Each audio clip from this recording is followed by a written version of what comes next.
zamannya kita tuh mungkin pasti akan terjadi yang namanya kemerosotan apapun itu. Karena itu minimal hidupnya seseorang di zaman tersebut, yang di zaman itu selalu lebih merosot daripada zaman kita. Zaman kita lebih merosot daripada zaman orang tua kita. Zaman orang tua lebih merosot daripada zamannya kakek kita, dan demikian seterusnya. Maka minimal jangan sampai kemerosotan zaman membuat kita sebagai penghuni zaman itu juga merosot. Terutama untuk keturunan kita, anak cucu kita semuanya, putra putri kita semua. Hidupnya kita sekarang bersama mereka, kita udah ngeri dengan fitnahnya zaman. Bagaimana dengan hidupnya mereka setelah kita meninggal dunia, tidak lagi bersama mereka. Sebagai contoh, mungkin pernah saya sampaikan, saya SMA tahun 2000, masuk SMA tahun 2000. Di zaman saya ada anak-anak itu ada, tapi nggak berani di sekolah. Gandengan tangan misalnya di sekolah nggak ada. Naik sepeda motor berdua mulai dari parkiran sekolah itu nggak ada. Saya juga SMA dulu belum ada flyover, jadi janjiannya ketemuannya sama pacar itu jauh. Baru dari situ boncengan. Kalau sekarang gandengan yang kiri, yang kanan jaga sama gurunya, Pak, Bu. Yang kiri gandengan, yang kanan saling sama bapak ibu gurunya. Lihat, baru 20 tahun, gimana 20 tahun setelah ini kita masih hidup bersama mereka. Bagaimana kalau kita sudah tidak lagi bersama anak-anak kita? Jangan kan begitu. Kita kalau pakai seragam, punya teman-teman saya kalau mau merokok, nyari warung yang nyelempit. Warungnya sekiranya bapak ibu guru atau orang-orang dewasa, orang-orang dewasa itu ngelihat, jangan sampai. Walaupun bukan bapak ibu gurunya, nyari warung nyelempit. Kenapa? Malu kalau pakai seragam kelihatan merokok. Kalau depan ibu guru atau bapak guru, bisa disanksi, bisa dimarahin, bisa. Teman saya pernah kawan merokok, disuruh merokok satu pak, 12 batang, semuanya jatuh semuanya sekaligus. Yang nggak sampai habis sih. Tapi sebagai hukuman, mungkin kalau sekarang viral sudah. Untuk 20 tahun yang lalu belum viral, kalau dulu viral itu mungkin sudah. Oh, mungkin sudah masuk penjara juga bapak ibu guru. Kalau sekarang, dulu nggak seperti sekarang media sosial. Malu, merasa malu anak-anak teman-teman saya itu kalau pakai seragam terus merokok, malu mereka. Walaupun bukan dilihat sama bapak ibu gurunya, dilihat orang lain, merasa nggak pantas. Kalau sekarang anak SMA, SMP, baru 20 tahun, ya memang 20 tahun cukup lama sebetulnya, cuman kita ini masih hidup, gitu, masih ngalami. Dan gimana 20 tahun yang ketika kita sudah ngalami zaman itu, tapi anak kita yang ngalami, cucu kita yang ngalami. Baru-baru ini aja, saya ini baru nemu 3 perempuan pakai rok pendek semuanya, kemudian boncengan 3. Baru-baru ini saya ketemu. Dulu ada, walaupun pakai rok pendek tetap boncengan kiri, nggak pernah sampai boncengan 3, apalagi perempuan semuanya. Malah yang lebih parah dari itu kadang-kadang yang laki di tengah, perempuan di depan, laki di tengah, yang paling belakang perempuan lagi, pakai rok semuanya, rok pendek semuanya, nggak pakai helm dan lain-lain. Ayo, 20 tahun sudah demikian merosot. Nah, dekadensi moral sudah demikian parah. Kafe itu ada perempuan merokok terang-terangan 20 tahun yang lalu, pakai sisa terang-terangan. Kalau sekarang pakai jilbab main sisa, ya. Tahu sisa ya? Pakai jilbab kadang-kadang masih merokok. Lihat, ini baru 20 tahun. Nah, gimana 30 tahun, 40 tahun, 50 tahun lagi? Ya, kita harus pastikan anak-anak kita ini persiapan mereka harus lebih. Orang tua kita ini didik kita mungkin keras, itu harus kebobolan, saking nakalnya itu. Nah kalau kita ini tidak betul-betul keras sama anak kita, tidak betul-betul ketat dalam hal-hal yang terkait kepada anak-anak kita, ya kita yang kebobolan. Padahal fitnahnya zaman mereka lebih besar daripada fitnah zamannya kita. Kita masih kebobolan. Bagaimana dengan mereka ini? Bagaimana dengan mereka? Zaman sekarang ini, di mana pelacur tidak malu-malu lagi untuk berdiri di tengah jalan dan awi-awi. Awi-awi itu mungkin warung orang tahu itu warung begini, tapi nggak sampai tengah jalan awi-awi. Saya pakai pakaian seperti ini sih awi-awi. Gue berkali-kali. Di mana tempatnya? Dari kota. Ya, mungkin jam 7:30 jejer sepeda motor, pakai baju mini, roknya mini, kadang-kadang pakai pegang rokokan. Nanti kalau saya lewat situ agak malam sudah ke atas jam 10, api-api. Udah jelas saya kadang-kadang pakai gamis, pakai baju seperti ini, api-api. Saya nggak tahu, budo karena saya pakai seperti ini atau memang karena butuh uang atau bagaimana, saya nggak tahu. Ya Pak, ya ya. Saya pernah kasih itu betul. Anak seumuran SMP, SMA. Kalau nggak SMP akhirnya awal kurang lebih. Gocengan 3 laki-laki semuanya. Itu nakal sih. Bukan nakal, dalam artian seperti menawar gitu. Umuran awal begitu, awal. Umuran SMP akhir kelas 3 atau kalau nggak SMA awal. Ngomong sama perempuan tadi, ngapain gitu? Apa perlunya? Masuk kenalan, kemudian dia ini sebagai masa adalah masa Rasulullah, kemudian masa para tabi'in, kemudian masa para tabi'in itu memberikan gambaran kepada kita. Nggak mungkin kita mungkin zaman setelah kita lebih enak daripada zamannya kita, sebagaimana kita alami zamannya kita tak lebih baik daripada zamannya orang tua kita. Nah, minimal kemerosotan zaman tidak sampai berdampak kepada kemerosotan anak cucu keturunan kita. Kita pastikan betul anak cucu kita terjaga. Baru-baru ini saya pada misi satu pengajian, kemudian tanya, anak sekarang ini kalau keras lari, anak sekarang ini kalau keras bukan kemudian takut, malah kabur kadang-kadang. Bisa diajak sholat aja, itu kadang-kadang mereka beratnya sama mati, saksi. Oh gitu Pak, iya. Saya mau tanya, jenengan bayar sekolah para uang pangkal juga atau kuliah bisa kenapa lagi? Tahu-tahu waktunya masuk sekolah, masuk kuliah, disuruh masuk saksi. Gimana responnya Bapak? Apa Pak perlu Pak masuk masjid sekarang dibayar? Biar anak itu kalau saksi diseret. Coba anaknya kita bayar mahal jutaan, setiap bulan ratusan ribu, uang pangkal, SPP, belum lagi kuliah, praktikum, beli buku, les dan seterusnya. Disuruh sekolah atau kuliah, Pak, Bu, nggak mau misalnya sengaja telat, misalnya gimana marah. Lah kenapa masalah agama? Gimana beda solusinya? Ya saya tanya balik, kalau anak Anda nggak mau sekolah, nggak mau kuliah, apa yang Anda sama? Anda bayar orang-orang, anak Anda disuruh sekolah, disuruh kuliah, nggak mau, malas. Lagi nggak mau bahasa Arab sekarang. Apa yang Anda lakukan? Oh ya biasa, mobil.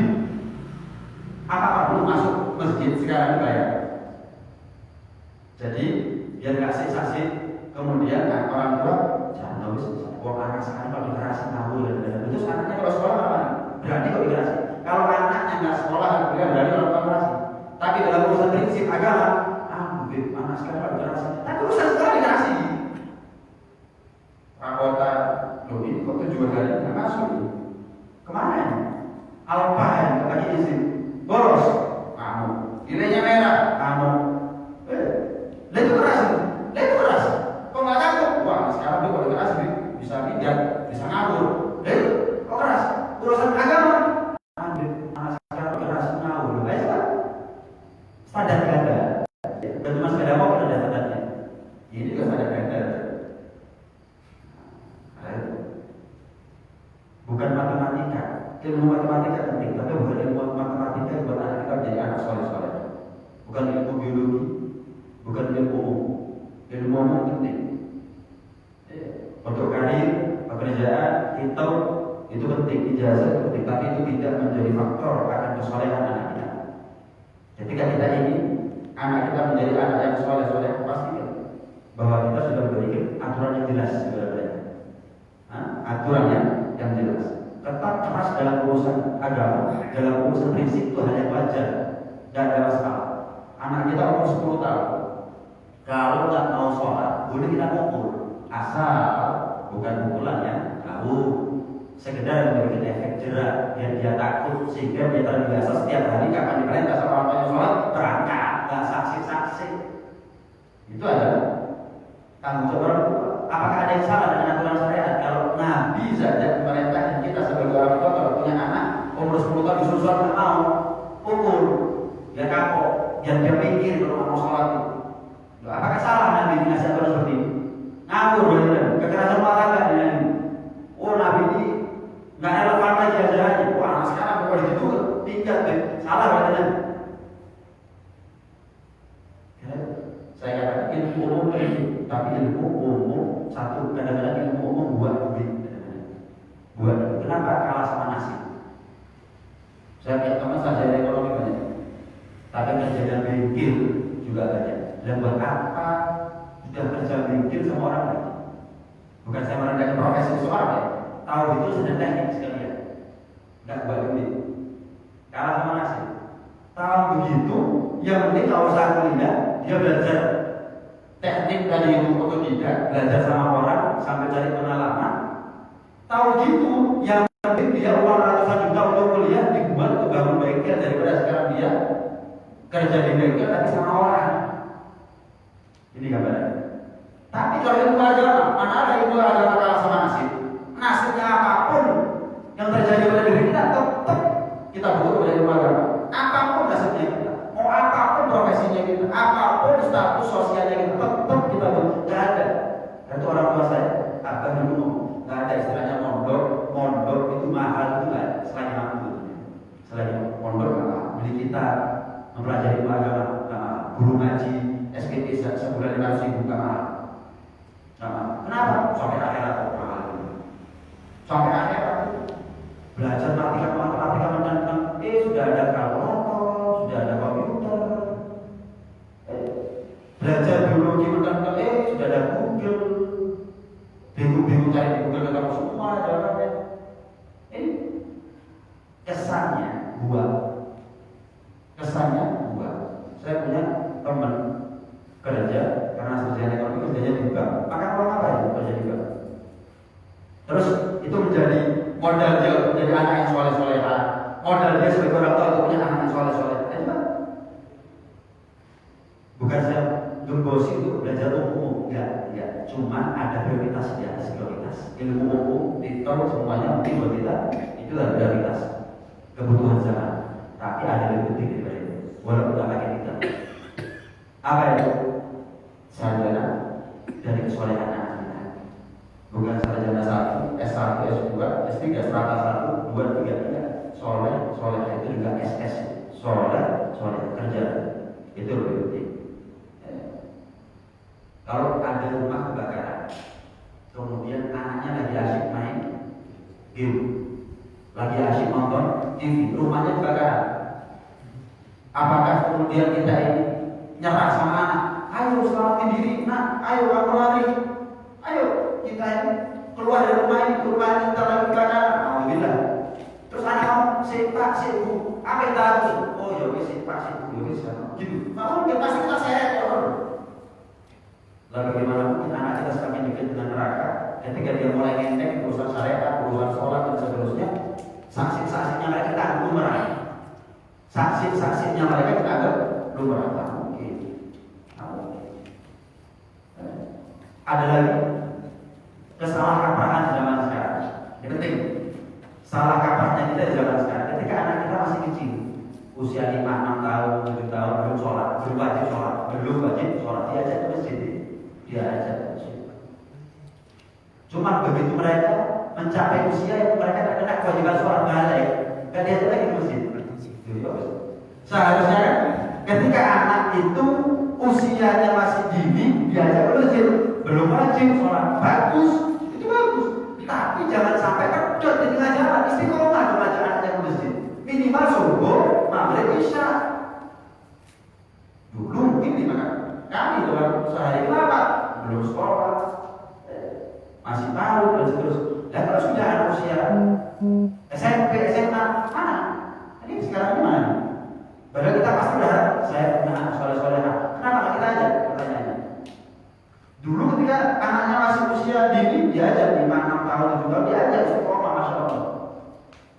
Saya mau tanya, kalau saya nanam bibitnya unggul, tetapi di ladang yang subur, wis tak banyak nomor, tak banyak. Kira-kira saya panen. Bibit unggul, ladangnya subur, siram air setiap hari, tapi nggak kasih pupuk, jangan harus pokok cari nasi. Kira-kira berhasil panen. Bibit unggul, ladang subur, siram air setiap hari, kasih pupuk nomor 1, tapi ada rumput nggak dipangkas, dimakan burung, dibiarkan, diserang hama, dijarno. Berhasil panen. Terus berjenjang, anak kecil dari masjid bagus. Cuman kehormatan masjid tetap wajib dijaga. Jenengan kalau ngajak anak ke masjid pangku, bukan dikelupur ada ini ya. Akhirnya kehormatan masjid tidak ada dijaga. Coba Anda kalau ke rumahnya orang bertamu, Anda bawa anak, kira-kira dijual anak, dibaca apa berani? Gak mungkin berani. Jadi kehormatan masjid rumahnya siapa? Kadang-kadang kita ini melakukan hal yang benar, tapi di sini melakukan kesalahan. Tapi ada dipanggil, ini bukan melarang masuk masjid. Tanggung jawab orang tua kalau ngajak anak ke masjid di mana? Kamu bukan cuma porno. Wes apalagi pas pengajian rame dewe. Jangan heran. Dengar porno. Namanya anak-anak. Ya kamu sebagai orang tua kan bukan. Seharusnya begitu, bukan namanya anak itu porno. Pikir ini taman bermain, masjid ini, rumahnya Allah. Terus barang-barangan kopi apa itu? Terus baru kepala-kepalaan, nangis, biar aja. Bukan begitu, bukan begitu. Bagus ngajar masjid, pangku. Kalau tidur ya namanya anak ngerti ceramah apa, tapi minimal khusyuk. Dilatih oleh ini, bukan diajak ke masjid main, diajak masjid khusyuk. Nah, sholat, nah, sholat, ayo di sholat belakang. Anak itu kalau diajak ke masjid, sholatnya balik belakang, bukan jejer. Apalagi anak kalau belum balik ya terutama. Apalagi kalau belum sunat masih pakai kain plus misalnya gitu, bisa mantap fadilahnya jamaah. Kalau sudah injek jamaah yang lain bisa jamaah itu batal sholatnya dia. Injek kakinya kita, anaknya masih pakai kain plus belum sunat, batal sholatnya kita. Pegang tangan orang tuanya batal sholatnya. Makanya ditaruh paling belakang. Tapi kan sholat masanya sempit. Sholat itu kan 5 menit 10 menit selesai. Mereka guyon-guyon nggak apa-apa. Tapi kalau sudah pengajian acara ini bukan duduk aku di sini apa enggak duduk itu orang tua yang akan menjawab didik dengan sampai usia belasan ketika dia sudah balik tetap diajak ke masjid bukan pedot dengan ajaran gagal aneh gitu. Ini kesalahan yang harus diluruskan biar kita dipaham ini masjid. Kemudian anak diajak ke masjid bagus, tapi jangan hanya ketika usia mereka masih kecil, ketika mereka remaja ajak ke masjid. Selagi mereka belum menikah, belum bisa rumah dari kita ajak ke masjid. Itu kewajiban buat kita sebagai orang tua. Anaknya kepingin jadi anak, orang tuanya kepingin punya anak soleh-soleh, tapi anaknya nggak bisa ngaji di jalan, nggak ngerti caranya untuk dibiarkan, nggak tahu caranya sholat juga. Nah, ngurus orang tuanya, yang penting matematikanya, biologinya, karena anaknya cita-citanya menjadi dokter. Bagus, cuma kadang-kadang kita ini tidak menomorsatukan apa yang jadi pantas untuk kita nomorsatukan. Baik. Terus siapa di antara kalangan tabi'in yang paling baik di antara mereka? Siapa kalangan tabi'in yang paling baik di antara mereka? Khilaf di antara ulama. Menurut penduduk ahli Madinah, yang paling baik di antara kalangan tabi'in, kalau dari kalangan sahabat itu jelas Sayyidina Abu Bakar, Sayyidina Umar, Sayyidina Utsman, Sayyidina Ali. Dan kalau tabi'in,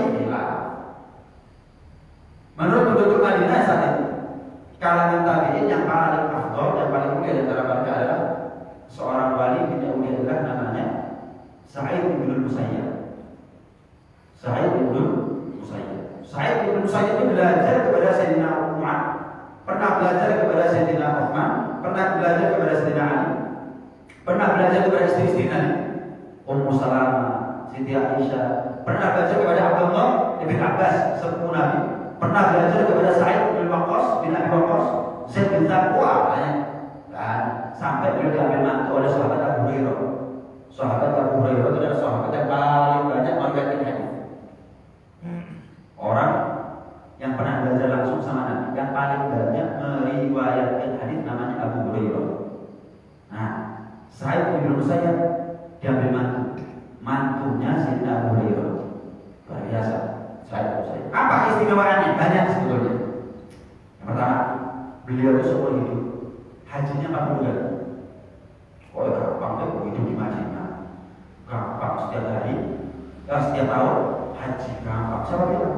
Apa semua orang yang rumahnya dekat masjid berarti sholat masjid? Enggak. Kalau jangan pernah haji pernah umroh, kadang-kadang orang itu kita ini dari jauh berusaha untuk sholat 5 waktu di Masjidil Haram atau Masjid Madinah. Kan ini Masjid Nabawi. Berusaha yang pacaran, kalau masjid gak sholat di Masjid Nabawi. Kalau dinanya sendiri atau orang Mekahnya sendiri, tutup tokonya tapi gelar sajadahnya bukan tokonya, bukan di masjid. Saya kan tidak dengan orang-orang siapa bilang kedekatan jarak itu mudahkan orang itu ibadah? Bukan. Siapa bilang bisa haji seumur hidup 40 kali bagi penduduk Madinah itu gampang?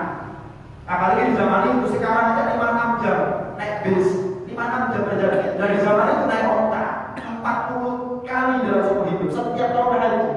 Coba. Maka siapa bilang penduduk Madinah itu ahli ziarah kepada Rasulullah? Siapa bilang penduduk Madinah itu ahli ziarah kepada Rasulullah? Nggak pernah ziarah kepada Rasulullah SAW. Ayo, nggak pernah ziarah kepada Rasulullah SAW. Mereka menganggap itu bid'ah, syirik, sesat, dan seterusnya. Pernah diceritakan oleh Habib Sa'id Abdullah bin Arsyadi, sering ditulis Al-Arab. Itu diceritakan pernah kakek daripada Abu Yaman Muhammad bin Ali bin Abbas. Sayyid Abbas ini di zaman beliau pernah masuk ke kota Madinah, pergi ke kota Madinah, masuk ke Masjid Nabawi bersama ibunya. Waktu itu ratusan tahun yang lalu. Kemudian di situ diadakan maulid bersaji. Sekarang nggak bisa baca maulid ya, pegang buku ini aja dipahami. Apa ya? Baca apa? Apa tujuannya? Kita kasih tahu juga apa tahu sebenarnya. Kenapa? Mereka belajar agama, askar saja, pengawas saja. Tapi madanya mulai bersaji. Mulai awal datang sampai selesai maulid, ada satu orang yang berdiri tak pernah duduk.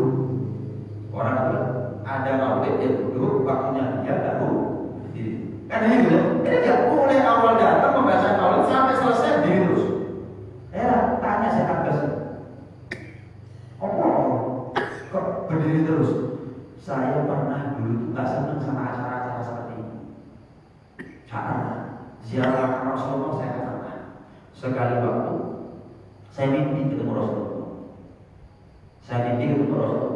Dalam mimpi itu bukan hanya saya, ada beberapa orang. Ketika Rasulullah datang, semua orang berdiri. Cuma saya tak mau berdiri, nggak bisa. Saya ingin berdiri nyambut Rasulullah, tapi nggak bisa berdiri. Apa ini? Kenapa? Sampai dia bangun tidur, keringetan karena buat dia itu adalah mimpi buruk. Nyambut Rasulullah yang tadi kasih izin, ternyata lumpuh. Jadi mulai dari mimpi bangun lumpuh. Berobat, pergi ke sana, pergi ke sini, makan obat, gagal sampai dia nada. Dia tahu apa penyebabnya. Gara-gara kualat sama Rasulullah pas nganggep apa dia kualat sama Rasulullah. Sampai dia nada. Ya Allah, jika Engkau berikan kepada aku kesembuhan, demi Allah, aku bersumpah setiap ada acara maulid dan makan dia bisa mulai awal saja ada sendiri.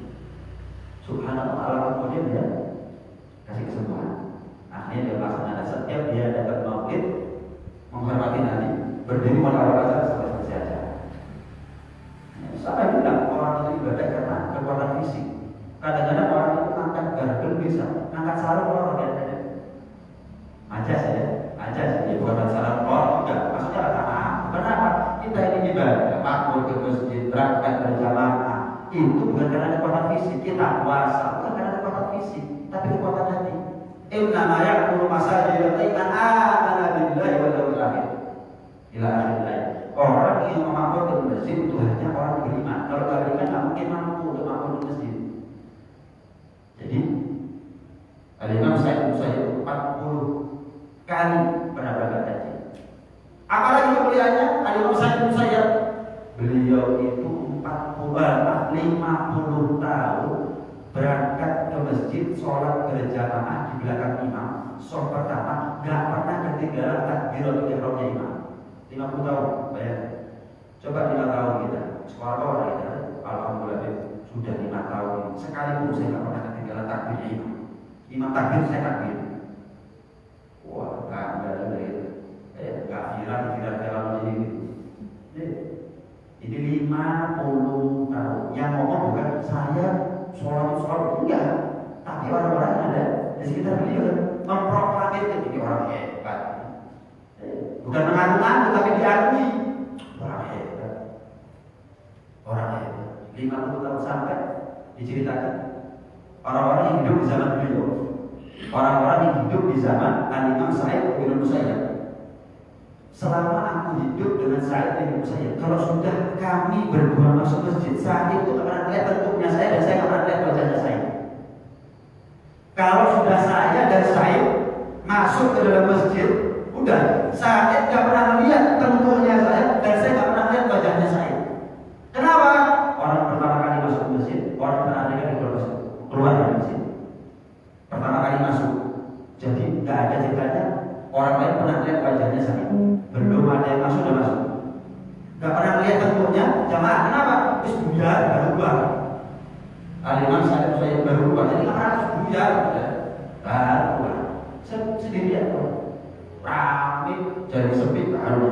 Gak pernah lihat bentuknya jamaah. Masya Allah ya. 50 tahun betul. Al-Imam Ahmad bin Hanbal. Al-Imam Ahmad bin Hanbal juga mengatakan apa?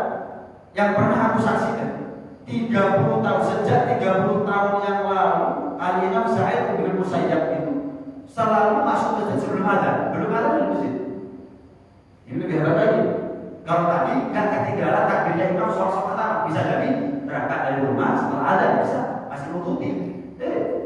Ini enggak 30 tahun masuk masjid sebelum ada. Nanti dia ada orang itu masuk surga berbondong-bondong. Kemudian ketika mereka bertemu dengan malaikat anak buahnya, malaikat Ridwan, ditanya, ada satu kelompok masuk surga wajahnya terang seperti matahari, terang seperti matahari. Ditanya, hebat betul, kamu dimuliakan oleh Allah wajahnya terang seperti matahari. Emangnya apa keutamaan kalian sampai diberi kemuliaan seperti oleh Allah? Kunna nahnu muhafizu ala sholat, kami orang yang menjaga sholat. Oh iya, gimana hebatnya kalian jaga sholat sampai diberi kemudian seperti ini oleh Allah? Maka dikatakan oleh mereka, kami masuk masjid sebelum ada wudu, ya selesai semuanya, berangkat ke masjid belum ada, siap. Dan teman-teman juga wajahnya seperti bulan purnama, terang indah, tapi tidak seterang matahari, nggak seterang. Ditanya, kenapa kalian kok nggak seterang yang pertama? Kami ini jaga sholat juga. Ya, tapi kok nggak seterang yang pertama? Kenapa? Kami ini sudah wudhu sebelum ada sudah wudhu. Cuma wudhu ada beberapa masjid. Ada wudhu, harus berangkat ke masjid. Padahal nunggu 3 menit sebelum masuk masjid ada berat sebagai orang. 3 menit, 5 menit, itu sudah mendapatkan pahala seperti orang matahari lain. Ini kadang-kadang mubarak sih. Baca sudah siap, ya mubarak. Baru berangkat ke masjid. Datang kelompok ketiga, wajahnya seperti bintang, kelap-kelip tidak seperti bintang. Ditanya, apa amalnya kalian kalau beri bulan seperti itu oleh Allah? Oh, kami ini juga jaga sholat. Kok beda? Yang pertama juga jaga sholat, tapi terang seperti matahari. Yang kedua juga jaga sholat, tapi seperti bulan purnama. Kalian cuma seperti bintang. Iya, kami ini nunggu adzan dan wudhu. Nunggu ada baru wudhu berangkat ke masjid. Nah kalau kita ini apa ya? Nah, cemplung mungkin kita ini. Kenapa? Kadang-kadang kita ini maghrib isya bisa, subuhnya gimana, zuhurnya gimana, asarnya gimana, bisa nggak kita ini seperti matahari, seperti bulan, seperti bintang tadi? Nah, ini BPR buat kita. Inilah pentingnya kita belajar, bukan untuk mengetahui kelebihan kita, tapi kita untuk mengetahui kekurangan kita, sehingga kita nggak pernah anggap kecil dosanya, kita nggak pernah anggap gede ibadahnya kita. Ini pentingnya mengaji, sehingga kita itu wah, ternyata saya ini masih begini, tak pikir habis paling api lagi, ternyata nanti di surga kalau seperti ini sifatnya saya, jangan-jangan ketinggalan rombongan nanti saya masuk surga cuma ngengker nanti. Kenapa? Saya jangan nunggu, jangan nunggu azan baru wudhu. Jam 12 saat, setengah 12 saat, jam 2 baru wudhu. Zuhur, asar, nah itu ini menjadi PR bagi kita semuanya. Dalam satu hadis Rasulullah SAW pernah bersabda, penting bagi kita agar kita semangat. Fa inna ahadakum idza tawadda'a fahsan. Kata Rasulullah SAW dalam sabdanya, jika kalian melakukan wudu dan memperbaiki wudu, mempercantik wudunya kalian, artinya sunnah-sunnahnya dilakoni, kubur-kuburnya, kemudian cuci tangannya dan seterusnya, semua sunnah-sunnah wudu dikerjakan. Wa atal masjid, kemudian setelah wudu Anda datang ke masjid, la yuridu illa shalah, yang dia datang ke masjid tidak ada tujuan kecuali untuk sholat, maka lam yakhtu khutbatan illa rafa'ahu Allahu biha darajat. Tidak melangkah satu langkah kecuali Allah angkat bagi kalian satu derajat kemuliaan. Wa hatta anhu khati'ah, dan Allah setiap langkahnya memberikan ampunan satu dosa. Jadi 100 meter 100 dosa, 100 meter melangkah 100 kemuliaan. Allah angkat derajat kita. Hatta yadkhulul masjid, sampai kita masuk ke masjid. Wa idza dakhala al-masjid kana fi salatihi ma kana tahbisuhu, dan dia ketika masuk masjid maka dia dihitung sebagai orang sholat. Kita ini seperti orang sholat kita ini. Padahal kita ini minum iya, duduk iya, mungkin ngobrol juga iya, saya juga ngomong seperti ini. Ini perkara-perkara yang membatalkan sholat. Minum membatalkan sholat, mampu berdiri kok duduk membatalkan sholat, ngomong membatalkan sholat, tolak juga membatalkan sholat. Tapi kita dihitung sebagai orang yang sholat selama kita masih dalam wudhu, selama kita nggak mau urusan dunia. Dan al-kalam fil masjid ya'kulul hasanat kama ta'kulun nar al-khut. Kata Nabi, bicara tentang dunia ada di dalam masjid itu membakar kebaikan, menghanguskan kebaikan sebagaimana api menghanguskan kayu bakar. Rumah bagus tak kok bawa tank, punya amal ibadah banyak, ngomong di masjid urusan dunia habis lukisan indah, obong, udah jadi debu, jadi arang, nggak ada harganya sama sekali. Wah, ibadahnya luar biasa. Sempat ngomong tentang urusan dunia di masjid, wah percuma ya, amal ibadahnya dia. Kita dihitung seperti orang sholat, ada kita dulu. Jadi kalau kita pengajian setengah jam 40 menit, selama itu kita di atas seperti orang sholat setengah jam 40 menit. Nggak terawih seperti terawih itu kan? Terawih 45 menit, 1 jam. Kita seperti terawih setiap hari kalau kita seperti ini. Wa idza dakhala al-masjid kana fi sholati ma kana tahbisuhu wa tusalli ya'ni alaihi malaikah mada fi majlisih ala yusalli, dan malaikat selalu mendoakan kita. Malaikat selalu mendoakan kita dengan ucapan mereka, Allahumma ighfir lahu, Allahumma arhamhu ma lam yuhdits fihi. Selama kita enggak batal wudhunya. Nanti kalau kita batal wudhu ada di masjid, segera keluar wudhu lagi, usahakan. Untuk apa? Biar kita tetap dapat doanya para malaikat. Ya Allah ampuni mereka, ya Allah rahmati mereka, ya Allah belas kasihani mereka. Ya, malaikat juga kan gitu. Malaikat juga kan gitu. Ayo kita sama-sama koleksi ini. Lihat Al-Imam Sa'id bin Musayyab. Inilah pentingnya kita ini. Al-Imam Ali bin Anas, gurunya Imam Syafi'i, itu kalau dalam keadaan futur itu apa ya? Malas, kurang, kehilangan semangat ibadah, itu melihat wajahnya orang soleh atau mendengar sejarahnya orang soleh, itu bangkitkan motivasi untuk semakin semangat beribadah.